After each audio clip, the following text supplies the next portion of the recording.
තවත් හරි අපූර්ව දවසක්. විශ්වයේ මවගේ තුරුළු හැදෙන වැටෙන අපි හැමෝටම තියෙන්නේ කෙටි ජීවන ගමනක්. මේ මොහොත නිශ්චිත වුණාට ඊළඟ මොහොත ගැන තියෙන්නේ අවිනිශ්චිත බවක්. ජීවිතේ කප්පරක් සිහින පුරවන් ඉන්න ඔයාට මට ඒ දේවල් නැති වෙන්නේ ගත වෙන්නේ ක්ෂණයක් වෙන්න පුළුවන්. ඒ නිසා තමන්ට පුළුවන් උපරිමයෙන් ජීවිතය විඳින්න. ඒ අතරේ ඔයාගේ අරමුණු කරා ළඟා වෙන්නත් අමතක කරන්න එපා. ඔයාටම ආදරය කරන්න. වැටුණු වෙලාවට නැගිටින්න අත දුන්නු ඔයාගේම ආදරණීයන්ව අමතක නොකරන්න. විශ්වාස කරන්න එහෙම කළොත් කවුරු නැතත් ඔයාව සුපා දහම ආරක්ෂා කරાવી. ඉතින් මටත් ඉන්නවා මාව වැටුණු වෙලාවට නැගිටින්න අත දීපු හරි අපූර්ව සහෝදර සහෝදරියෝ ටිකක්. ඒ අය ගැන කියන්න කලින් ඉන්දු මාත් එක්ක පුංචි ගමනක් යන්න. ඒ දෙකම ඔයා ආස කරන විදිය හරි අපූර්ව නිර්මාණ කිහිපයක් කරන්න මම ඔයාලට කියලා දෙන්නම්. ඉතින් වීඩියෝ අවසන් වෙනකල් රැඳී ඉන්න කියලා වෙනත වගේම ආදරයෙන් මතක් කරනවා. අපි අද ගමන යන්න කලින් මමයි අම්මයි මගේ සහෝදරයාව බලන්න ගියා. ඒ අතරේ හරි අපූර්ව දර්ශන ටිකක් මම දැක්කා. ඉතින් මේ ඔයාලට පේන්නේ අපූර්ව දර්ශන. මේ තියෙන්නේ ඇපල් පේර ගහක්. මේව කන්න මම පුංචි කාලේ ඉඳලා හරිම ආසයි. හොයන්න ටිකක් අමාරු පළතුරක් නිසා මම දැක්කපු ගමන් ගෙඩි ටිකක් කඩාගත්තා.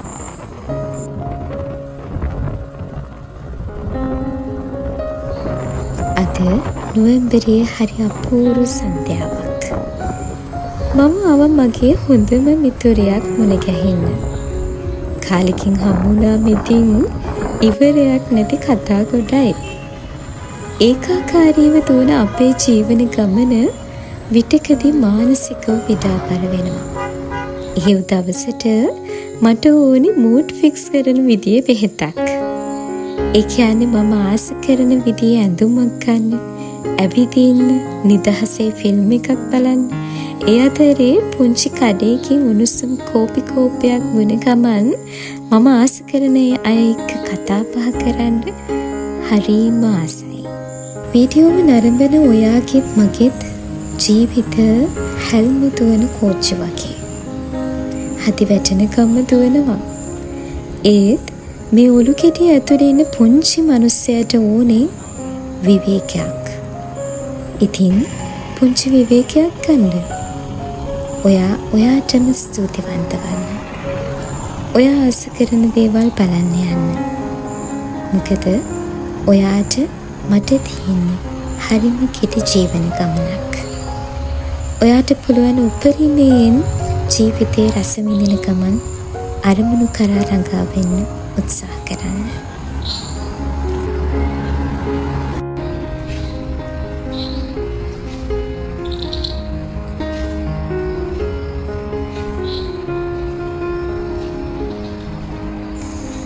ටිකක් රෑබෝ වුණ නිසා අද දවසේ මම කරන්න හිතන් හිටපු වැඩවලින් දෙකක් කරන්න ඉතිරි.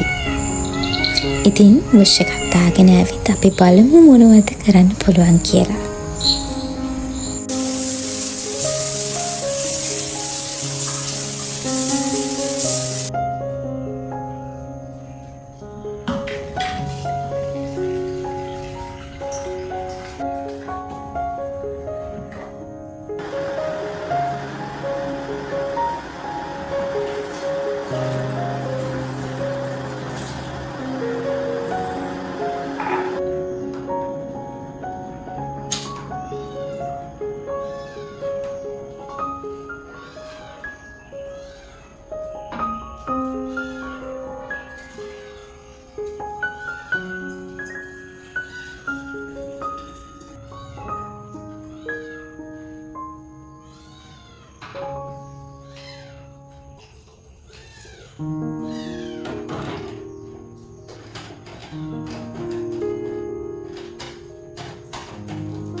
කාලෙක ඉඳන් අතපසු කර කර ඉඳපු වැඩ ටිකක් කරන්න පටන් ගත්තා.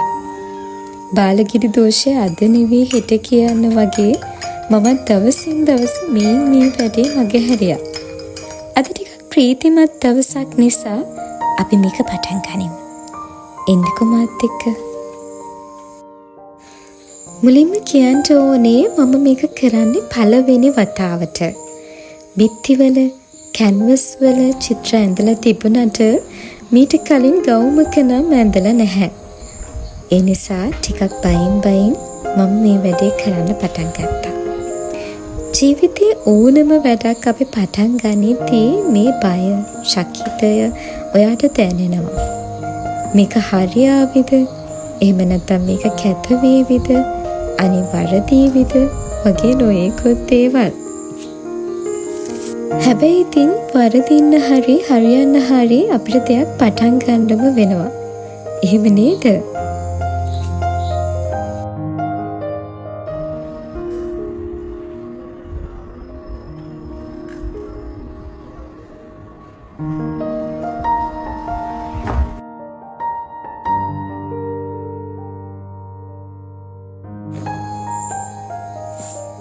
අපි මුලින්ම මේ වගේ අපූර්ව ඩිසයින් ටිකක් අන්තර්ජාලයෙන් බලමු. මට ඕනේ කළා ටිකක් සරල විදිහේ මල් ටිකක් අඳින්න. මේ අතරින් ඔයාට අඳින්න පහසු මෝස්තරයක් තෝරගන්න. ඒ වගේම ෆැබ්‍රික් පේන්ට්ස් තමයි සුදුසුම මාධ්‍ය වෙන්නේ මේ වගේ රෙදි පින්තාරු කරන්නට. ඉතින් රුපියල් 170ක් වගේ මුදලකට මේ පේන්ට්ස් වර්ග ඔයාට ලබා ගන්න පුළුවන්. ඒ අතරින් කැමල් සහ ෆෙවික්‍රිල් කියන මාධ්‍ය තත්වයෙන් උසස් මාධ්‍ය කියලා කියන්න පුළුවන්. මොකද ඇතැම් තින්ත වලින් වර්ණ කරත් සමහර තින්ත වර්ණ නොවීම නිසා මේ මාධ්‍ය ඉතාම පහසුයි ඔයාට රෙදි පින්තාරු කරන්නට.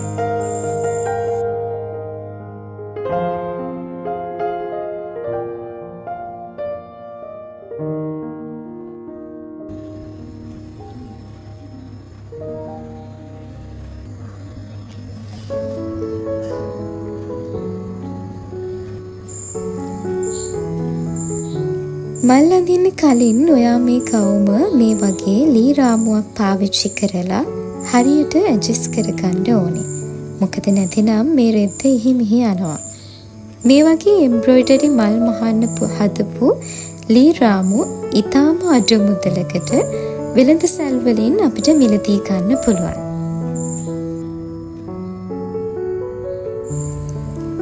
මට ඕනි කළා මේක කොළ පාටට හුරු ගවුමක් නිසා තරමක් ආලෝකයේ තියෙන පුංචි මල් කිනිති කීපයක් අඳින්න. ඔන්න ඉතින් අඳිද්දි තමයි තේරුනේ අපි මේ සඳහා තෝරගන්න රෙදි වල මැටීරියල් එක ගැන සැලකිලිමත් වෙන්න ඕනේ කියලා. මම අද තෝරගත්තු ගවුම තරමක් සිල්ක් වගේ ගවුමක් නිසා මේ රෙද්දට වර්ණ උරා ගන්න ප්‍රතිශතය වැඩි. ඒ නිසා සමහර තැන්වල වර්ණ දෙතුන් පාරක් ආලේප කරන්න මට සිද්ධ වුණා.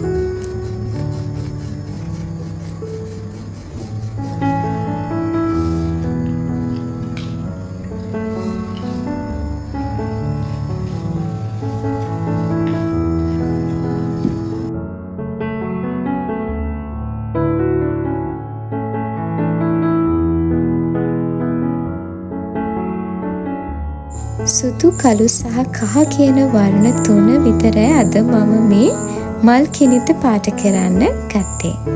ඔයාට පුළුවන් ඔයාගේ ඇඳුමේ වර්ණයට ගැලපෙන විදිහේ වර්ණ කිහිපයක් මේ සඳහා භාවිත කරන්න. ඒ වගේම number 2, number 000 වගේ ඊටාම සියුම් ආර්ට් බ්‍රෂ් වලින් තමයි අපි මේ වගේ ඊටාම සියුම් වැඩ කරන්න ඕනේ. මොකද රෙදි මත පින්තාරු කරද්දී වරදින්නේ නැතිව එක සැරේට පින්සලෙන් අඳගෙන යන්න ඕනේ. ඒ වගේම යාළුවනේ නීට් එක මෙහිදී ඊටාම වැදගත්.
ඔන්න ඉතින් චිත්‍ර නම් ඇඳලා ඉවරයි. අපි ටිකක් මේක වේලෙන්න තියලා ෆයිනල් ලුක් එක කොහොමද කියලා බලමු.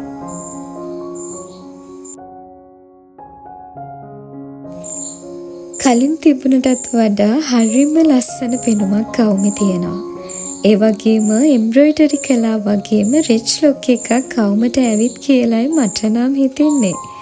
වීඩියෝ නරඹන පුංචි දුවේපතේ අමලට විතරක් නෙවෙයි ඔයාලටත් පුළුවන් මේ විදිහේ ලස්සන නිර්මාණ කරන්න.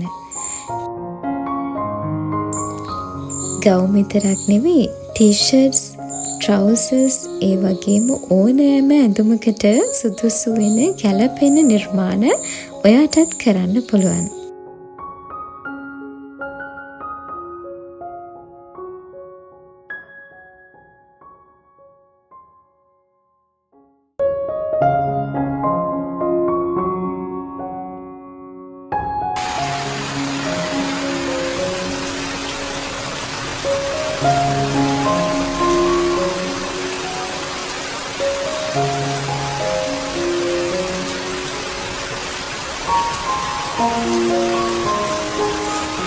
ඒ වැඩේත් ඉවර කරලා මම ආවා මගේ අතින් අතපසු වුණු තවත් පුංචි පුරුද්දක් ආයෙත් පටන් ගන්න.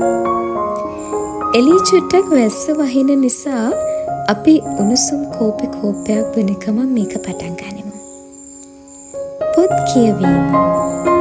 පුංචි කාලෙදී මගේ ළඟ තිබුණු හරි අපූර්ව පුරුද්දක්. එන්න වයසින් වැඩෙනකොට මේ අපූර්ව පුරුද්ද මගෙන් කිලිහිලා යන්න වුණා. පොත කියවන්න ඕනේ වුණත් පොත් කියවද්දී අලසකමක් නිදිමතක් දැනුණු වාර අනන්තයි.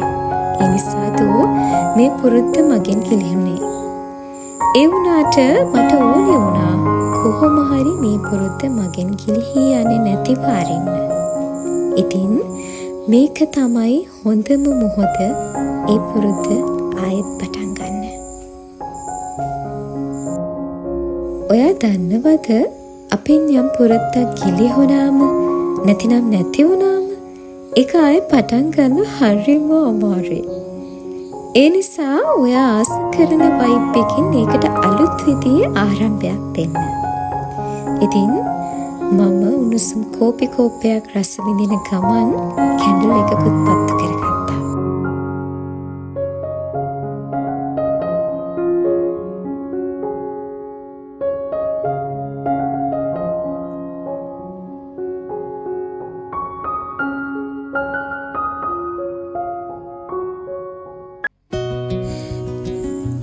අපි ආස හිතන දේවල් වටේ තියෙද්දී ඕනම වැඩක් කම්මැලි නැතිව කරන්න ආස හිතෙනවා. ඔයාට මොනවා හරි හොඳ පුරුදු මගහැරලා තියෙනවද? එහෙමනම් ඔයා ආස හිතන වටපිටාවකින් ඒක පටන් ගන්න. විශ්වාස කරන්න එහෙම කළොත් ඔයාටත් නොදැනි ඒ පුරුද්ද දිගටම රැක ගන්න පුළුවන් වේවි.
ඔන්න ඉතින් පොත කියවන අතරේ මම ආසම මගේ පැංච දෙන්නත් ආවා. එහෙනම් ගිහින් එන්නම්. ආයෙත් දවසක අලුත් වීඩියෝ එකකින් හමුවෙමු. එතකන් සතුටින් පරිස්සමින් ආරක්ෂිතව ඉන්න.